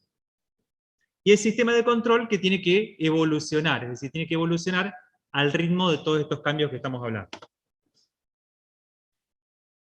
Como decíamos, bueno, hablábamos del control de gestión. Control de gestión. ¿Qué es el control de gestión? Bueno, es este tipo de control que está un poco en el medio, entre lo que sería un control muy superior y otro de bajo nivel. El control superior es el que hace el dueño, por ejemplo, de una empresa, ahí se lo ve jugando al golf con su principal proveedor, el dueño de su principal proveedor, donde le dice, che, viste qué lindo el día, viste el gobierno, sí. Y viste que apareció uno que te está vendiendo lo mismo que vos acá, pero 2 pesos más barato, ¿no? ¿Cómo? Esa cosa de las que no te enterás si no es probablemente en alguno de estas situaciones informales. Por eso dice que es un control cualitativo, es un control informal. No es que el dueño se sienta y dice, voy a hacer un PESTEL. O sea, no, el tipo va a la cámara que agrupa a todos los que hacen lo mismo que él, va y se junta y visita a clientes muy importantes, y visita a sus proveedores muy importantes, y anda por la calle. O sea, es como un tipo que es una esponja que está analizando qué es lo que pasa, de lo que afecta a su organización, para tratar de tomar decisiones, pero de muy alto nivel. Es un planeamiento, el planeamiento podríamos decir estratégico. y un nivel institucional. Nivel institucional le llamamos a esta parte de lo que sean los dueños. En el otro extremo, el control operativo, es un control que tiene foco en las tareas, o sea, es un control programado, es el control que podría hacer una máquina se pone un rojo porque está recalentando, o un inventario a ver si tengo todos los productos en la estantería, o una conciliación bancaria. Esos son controles operativos. Al control de gestión esto no le interesa en lo más mínimo. O sea, el control de gestión le escapa, digamos, lo que es el control ese que hace el dueño jugando al golf, le escapa, y le escapa también el control de bajo nivel. El control de gestión es un control que toma como input a la planificación estratégica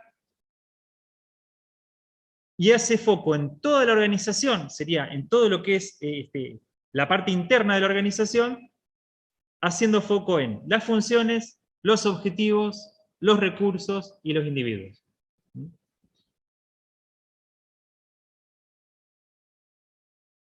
Generalmente a cargo de una gerencia, que bueno, puede ser una gerencia de control de gestión, una gerencia de planificación y control, se le llama de muchas maneras. Obviamente que dependiendo del tamaño de la organización va a ser qué tanta importancia o qué tan separado pueda estar un área, ¿no? Ustedes saben que cuanto más grande una organización, más áreas tiene, más se puede especializar la gestión, ¿no?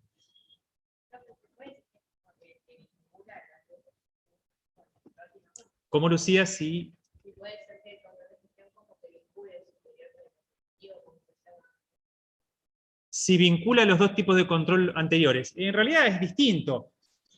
A ver, lo que va a tener con el control superior, lo que va a tener es que el control, digamos, la planificación estratégica, que está en el marco de lo que los dueños, por ejemplo, de una empresa dicen que es lo que quieren a largo plazo, lo que ellos te digan que es lo que quieren a largo plazo, es lo que el área de planificación y control va a tener que tomar para elaborar un plan estratégico, por ejemplo.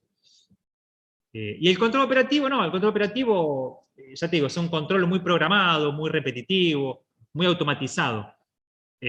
Al control de gestión lo que le interesa es un poco todo lo que vemos acá. Es el control que haría, digamos, un licenciado en administración. O sea, partir de una planificación estratégica, más un diagnóstico FODA, plantear grandes objetivos, objetivos intermedios, mediano, corto plazo, hacer una presupuestación y después ver desvíos. Desvío de objetivos estratégicos, desvío de objetivos intermedios, desvío de objetivos presupuestarios. ¿Para qué? Para corregir a tiempo y para acomodar el desempeño de la organización a lo que queremos y hacia dónde queremos que vaya esa organización. ¿Cómo lo hace esto el control de gestión? A través de estas herramientas.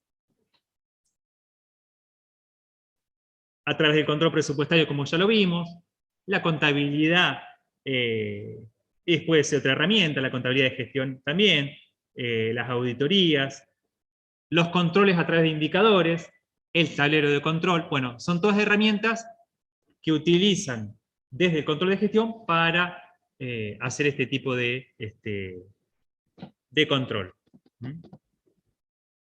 Todo esto tiene que ver también con la unidad que viene, que es la que vemos el lunes, que se llama justamente control de gestión, donde vamos a seguir ampliando todo esto, así que bueno, no se preocupen si queda algún cabo suelto. Bien, de lo visto hasta acá, siendo las 15 horas, llevando 1 hora y media de Zoom, y ya pensando cuándo terminamos, de lo visto del Orino, de las bases del control, ¿alguna duda? ¿De los tipos de control? ¿Quieren preguntar algo? No, profe, por mí no. ¿Tan claro está? ¿O explicaron, o entendieron todo o no entendieron nada?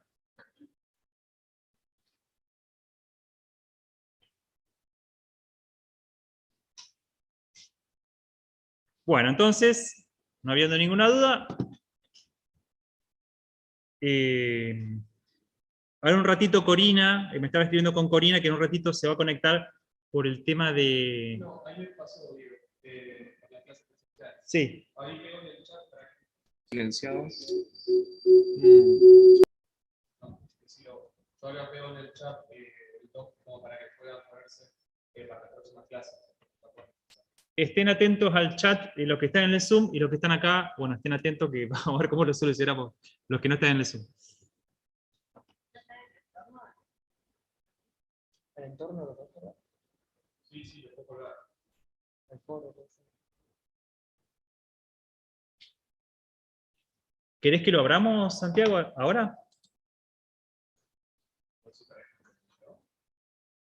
O sea, la idea es que acá se van a anotar para las próximas clases. No, se lo pongo a los chicos para el chat. No, a ellos se les tendría que pasar por el top. Dale. Se vayan escribiendo. Así que... Pasa que yo no sé si todos tienen claro, ¿esto para qué es? ¿Para que se anoten? Para que se anoten a las otras clases. No, porque es por las clases nuevas. Claro, de hecho, la clase de hoy y la, Sí, acá lo que pasó es para el 3 y para el 8. el 3 y el 8. Ah, tienen un WhatsApp acá. Ah, ¿el grupo? Sí. Ah, bueno, listo. Mucho más práctico. Yo lo paso al chat. Yo digo que nos metan a nosotros en el WhatsApp, chicos. O sea. Se pierde, ahí aparece el WhatsApp paralelo. Sin profes. Mandalo al sin profes.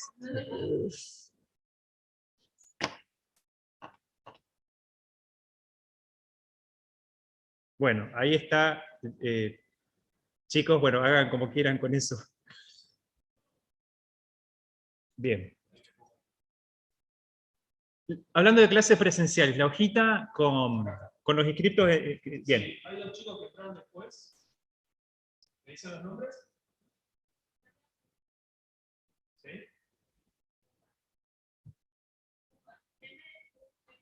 Uga. Y uno más. Ahí continuamos, chicos, en el Zoom.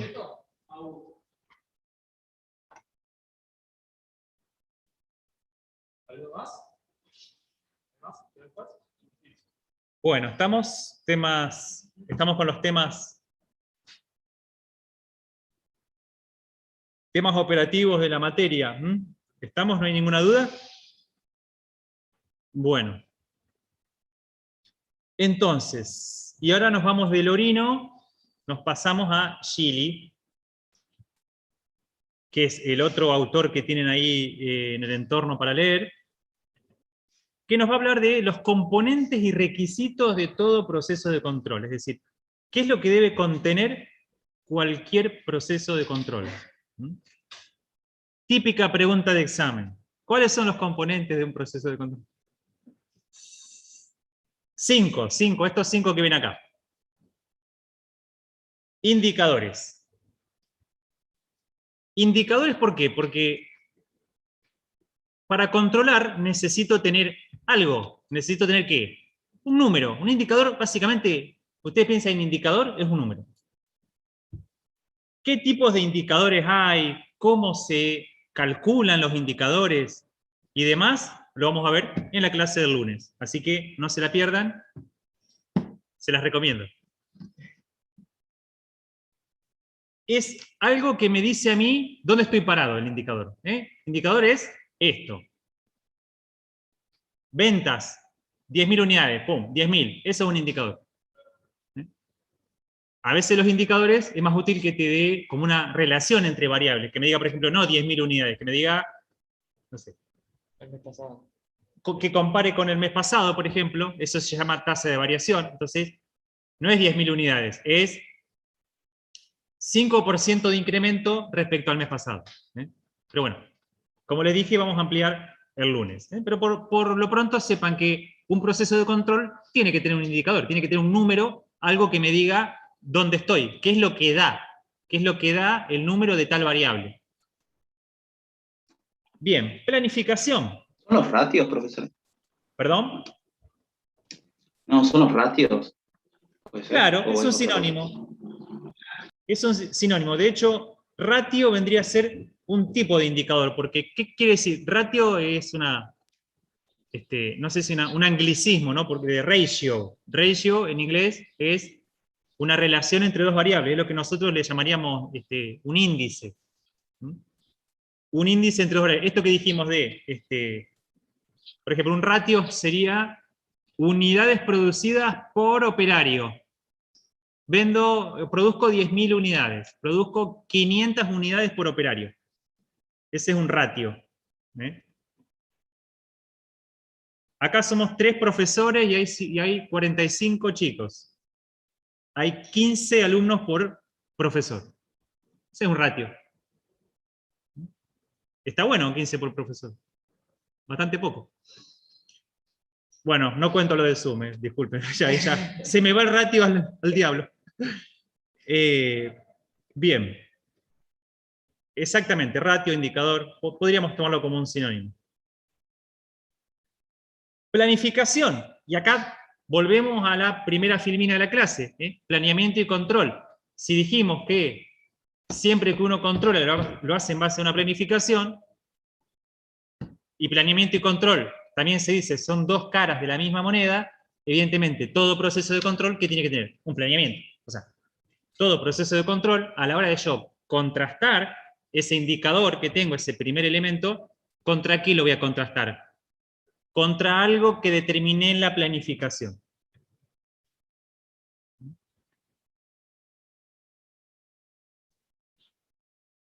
¿Qué dije recién? Contra algo que determiné en la planificación. ¿Qué determiné en la planificación? A la hora de planificar, que es el punto 2, determiné que mi indicador, el punto 1, tiene que tener este valor objetivo. X, 10.000, dijimos 10.000 unidades. Entonces 10.000 es mi valor objetivo, o como decíamos hoy, mi estándar, mi meta. Todos sinónimos también. El valor, como dice ahí, deseado para el indicador. Ese es el valor objetivo.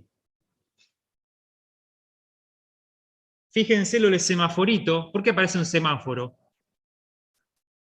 Porque a veces está bueno, más que nada esto, por ahí también lo puede comentar Santiago en la clase del miércoles que viene cuando veamos tablero de control. A veces los tableros es común que se pinten, los resultados se pintan con colores, ¿no? Amarillo, verde y rojo. ¿Por qué? Porque de esa manera me doy cuenta si el valor objetivo, si el valor objetivo está dentro de lo deseado, va a ser verde. Si no llegó a lo deseado, pero bueno, anduvo cerquita, y yo tendré que determinar qué es ese cerquita, ¿no? Y bueno, le pongo un amarillo. Es como decir, y este número no estuvo bien, pero tampoco te preocupes tanto. Es una alarma, es una precaución. Y el rojo sí, como que es típico que cuando, si por ejemplo un gerente de control de gestión le presenta al presidente de un directorio un tablero de directivo, ya vamos a ver qué es un tablero directivo en la clase del miércoles que viene, ese tablero puede estar pintado, y si está pintado en base al criterio de los semáforos, ¿qué es lo primero que va a mirar el presidente del directorio? Todo lo que está en rojo. O sea, te va a cagar a pedo por todo lo que está en rojo, pero fíjate lo que está en verde. No, bueno, pero ¿qué pasó acá? Porque lo rojo es lo que requiere probablemente una decisión inmediata. Lo verde, bueno, lo que anda, déjalo que ande. ¿Cómo? Claro, si está en verde, ¿qué quiere decir que está en verde? Quiere decir que el valor objetivo del indicador es igual o superior al fijado en la planificación. Superior en un sentido positivo, ¿no? Quiero decir, porque si estoy hablando de costos, supongamos gastos de publicidad, y el gasto de publicidad es superior, y seguramente yo lo voy a marcar en rojo, porque los gastos por lo general, cuando yo gasto más, es algo entre comillas, por lo general, ya hablamos de esto al principio de clase, negativo. Y todo lo que sea ingreso de más, lo voy a marcar como verde. Pero insisto, la semaforización uno la determina. Es decir, lo ideal es que cada indicador que uno plantea tenga previamente una semaforización de escalas predeterminada, ¿no? Entonces, por ejemplo, ventas del periodo 10.000. Bueno, yo ya sé que de 10.000 para arriba lo voy a marcar como verde. De 9.500 a 10.000 creo que va a ser amarillo, y menos de 9.500 va a ser rojo. Entonces eso yo lo determino de antemano. Cuando calculo el indicador, cuando saco el dato de cuáles fueron las ventas de octubre, yo ya sé si va a ser amarillo, verde o rojo, porque ya planteé de antemano cuáles eran mis escalas. ¿Se entiende? No es que en el momento digo, para mí 9.700 y le mandamos un amarillo. No, digamos, uno tiene que plantearlo de antemano en función de un entendimiento de que por qué sería amarillo, de que por qué sería rojo. Bien. Un 9.400 no lo marcaría en amarillo, dicen. Si 9.500 era amarillo, 9.499 es rojo. Y sí, es como la nota de ustedes, chicos, en algún punto hay que... porque si no, al que sacó 68, pero al que sacó 67 es uno menos. Claro, pero el que sacó 66 es uno menos de 67, y así aprobás al que sacó 40. Bueno. Bien. Entonces, indicador, el número. Planificación. Cómo generé, qué pensé que quiero hacer, o qué número, digamos, ese número indicador, cómo quiero que sea, y el valor objetivo es ese numerito que yo planteé, como meta. Cuarto componente de todo sistema de control, sistemas de información. Ya dijimos, ¿recuerdan el primer concepto, la primera definición de control?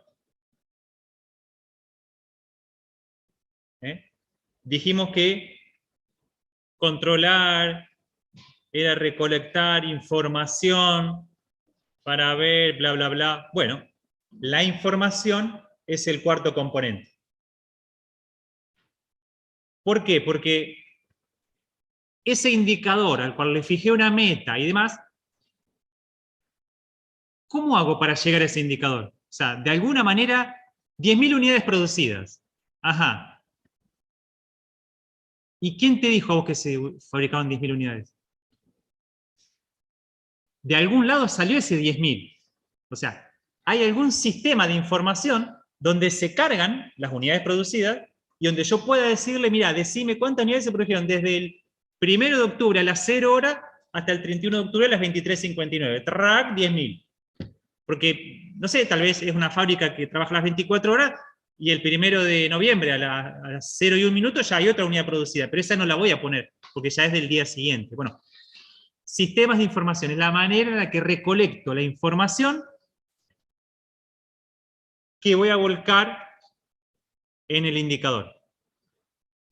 Sistemas de información que obviamente, si se trata de un organismo, de una organización, que tiene lo que se llaman sistemas integrados, el Tango Gestión y todos estos sistemas integrados, probablemente en ese sistema tengas todo, o sea, desde cuántos empleados hay, cuántas horas extras hicieron, cuántas unidades produje, cuántas vendí, todo va a estar en ese sistema de información. Muchas veces no es el caso. Muchas veces hay organizaciones que no tienen tal nivel, digamos, de implementación de sistemas informáticos. En ese caso, aquel que ejerce el control de gestión y por ahí tiene que comunicarse con el área de recursos humanos para que le brinde los datos de personal, con el área de ventas para que le diga las ventas, con fábrica le tenés que pedir las unidades producidas, con Es decir, a veces te encontrás como buscando información de un montón de lugares para poder armar y centralizar todo, ¿no? ¿Qué fuente externa puede tener? Por ejemplo, la tasa de mercado. Claro, fuentes externas, podría haber fuentes externas si es que en mi tablero de control y en mi planificación yo fijé como importantes datos externos. Vamos a suponer que ustedes son una empresa importadora, ustedes importan celulares para venderlos acá en la peatonal. ¿Qué variable externa sí o sí van a estar mirando? No, todo el día, minuto a minuto. El dólar. El dólar. ¿Por qué? Porque lo que valga el dólar es lo que va a valer el producto que vos estás vendiendo. Son productos importados. Entonces, puede haber variables externas que uno incorpore a un tablero. También lo vamos a ver con Santiago el miércoles que viene. Así que, y estos sistemas de información, que está bueno que estén diseñados correctamente, está bueno que se generen, digamos, de manera adecuada, porque lo que suele pasar en las organizaciones, bueno, es lo mismo que les puede pasar a ustedes cuando buscan algo en Google, ¿no? Hoy en día no es que uno no tenga información a mano. Hay tanta información disponible que la habilidad está en detectar aquella que es útil. De hecho, creo que una de las grandes habilidades que ustedes deberían tener al salir de la facultad, aunque parezca, no, semejante pavada, si no, no es una pavada, es tener un problema o tener que buscar información sobre algo y saber a qué fuentes ir, leer una página y decir esto sí, esto no. Es decir, en Internet hay tantas cosas, de hecho hay tantas personas que forman una opinión en base a, bueno, por eso aparecen las fake news y demás. Bueno, ahí me fui un poquito por las ramas, pero quiero decir, es importante porque la información nos sirve a nosotros para tomar decisiones. De la misma manera que las fake news sirven a un político para embarrar a otro político con una mentira, pero la gente compra. ¿Por qué? Porque las personas no son de chequear, ni de tomarse la molestia, che, ¿será verdad esto? Y uno ve, a mí me pasa en grupos de WhatsApp de gente grande, fíjese, grande como yo, ya viejos, che, mira esto, qué bárbaro, lees 3, 4 comentarios, sí, hay que matarlos a todos, ¿eh? Y googleás esa situación que te están mostrando ahí, la googleás, te aparece chequeado.com, es mentira que tal cosa, tal portal, esto que es mentira. Y vos decís, muchachos, me parece que es mentira, fíjense, pum. Y era mentira. O sea, entonces, bueno, justamente la información para tomar decisiones. Puede ser un ciudadano para tomar decisión política, en nuestro caso, como gestores necesitamos información de qué está pasando en el adentro y el afuera de la organización para saber hacia dónde vamos y qué curso de acción tengo que corregir. Así que bueno, muy importante tener bien diseñados los sistemas y saber cada indicador de qué lugar lo voy a sacar, de qué lugar voy a sacar el dato. Y por último, y no menos importante, la evaluación. La evaluación. ¿Qué quiere decir la evaluación? Es el momento en el cual, bueno, ¿qué hicimos cuando veíamos control presupuestario? Teníamos lo presupuestado, teníamos los datos reales, ¿y qué hacíamos? Comparábamos. Eso es evaluación. Calculábamos los desvíos. Simplemente contrastábamos real menos presupuestado. Y decíamos, esta fue la diferencia global, esta fue la diferencia porcentual. Es decir, es evaluar la situación del indicador y compararla con mi valor objetivo.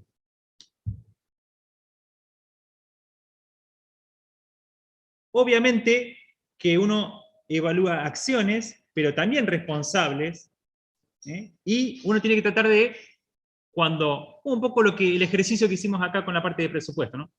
Las causas de los desvíos, es decir, ¿qué pasó? ¿Por qué pasó esto? ¿Hubo una mala previsión? O sea, había el estándar, ese valor objetivo que tenemos ahí, ¿ya había quedado obsoleto? ¿Mi planificación fue deficiente? Entonces el indicador tiene que ser otro. ¿Hubo algún error en el registro? Es decir, tal vez el error estuvo en el sistema de información. El sistema de información me estaba dando mal, porque andaba mal, porque el que cargaba ese sistema era un pasante que recién entraba y no sabía que había que poner tal cosa. Obviamente que puede fallar la ejecución y puede ocurrir también por azar, digamos, que alguna cuestión azarosamente, digamos, no se haya dado como uno quería. No es el caso más común.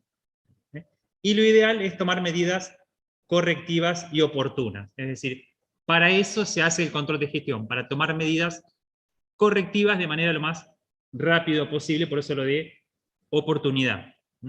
La oportunidad del control. 5 componentes entonces de todo proceso de control, explicado mucho mejor por Gili en el apunte. Acá una breve introducción al tema. ¿Alguna duda? Insisto, la clase que viene vamos a seguir hablando de indicadores, la otra vamos a hablar de tablero de control, o sea que vamos a seguir viendo muchas de estas cosas. Bien. Y tenemos los requisitos de todo proceso de control.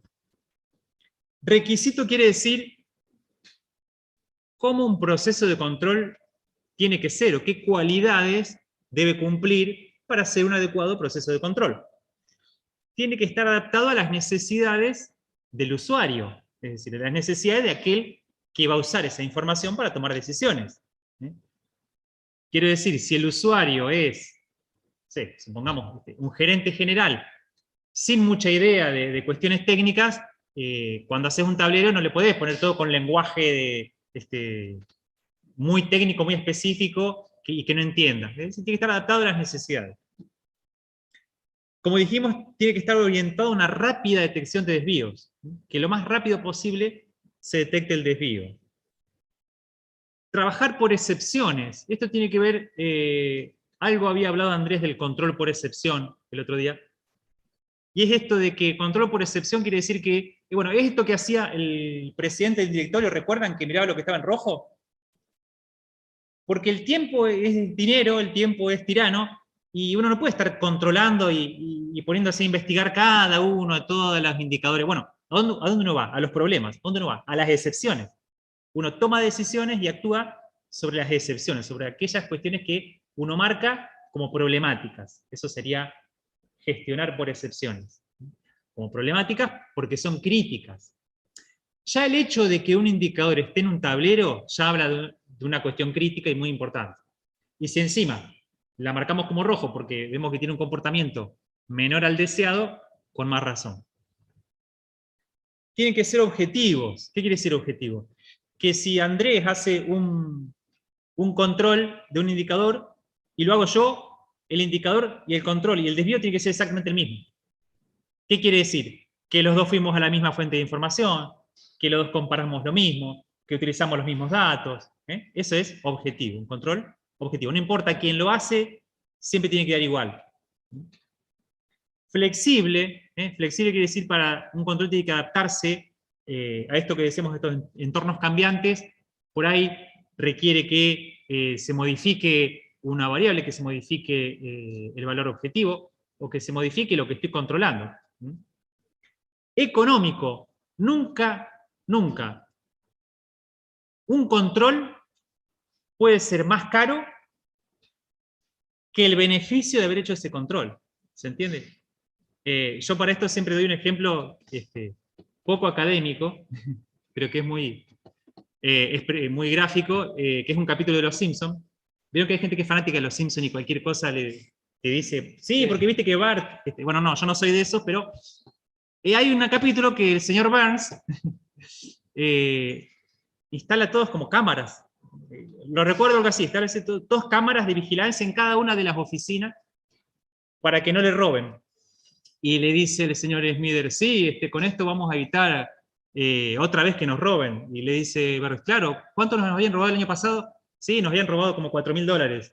Sí, con este sistema de vigilancia que costó $1 millón vamos a terminar con el robo. O sea, ese chiste de Los Simpsons tiene que ver exactamente con esto. O sea, un sistema de control, ¿cómo vas a establecer un sistema de control que te costó $1 millón?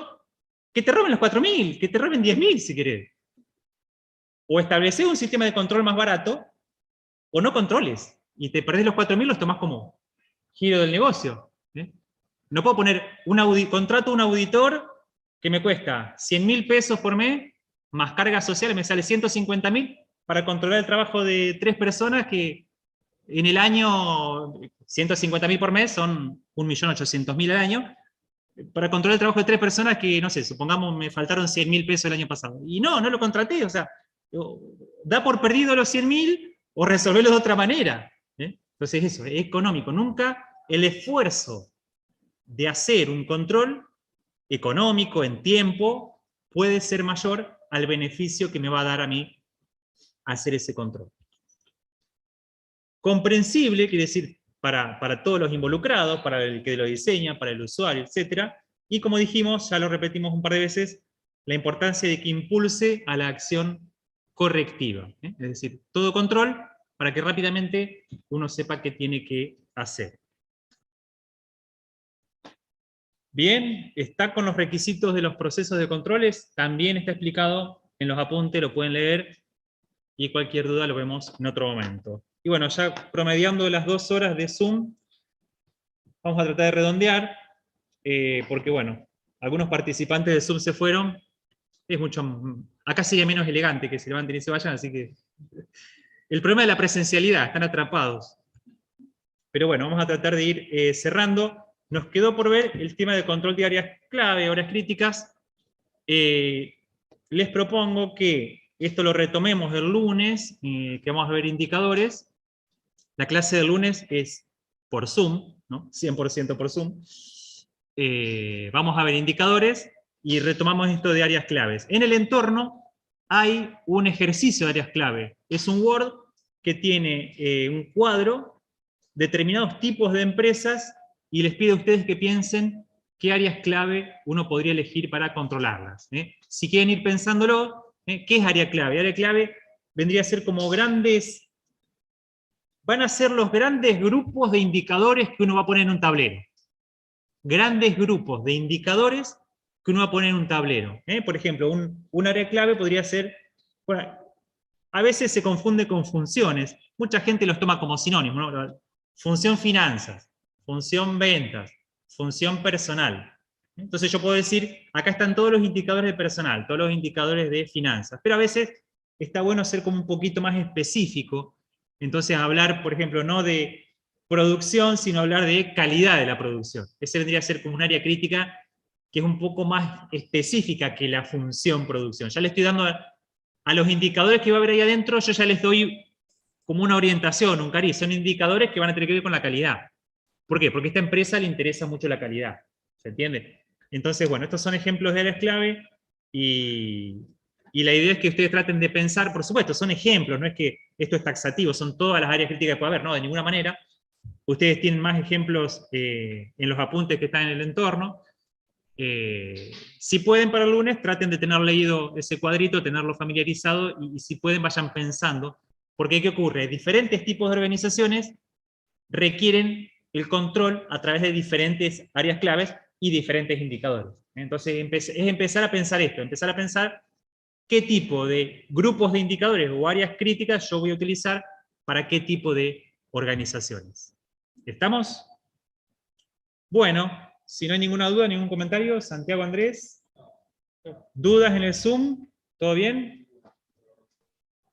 Profe, ¿van a subir las soluciones de todo el ejercicio del presupuesto? Sí, la semana que viene van a estar todas subidas. Vayan resolviéndolos ustedes sin la solución y después subimos la solución. Genial, gracias. De nada. Bueno, chicos, muchas gracias por la paciencia. Y nos profe. estamos viendo. Profe, gracias. Chau, chau. Gracias, profesor.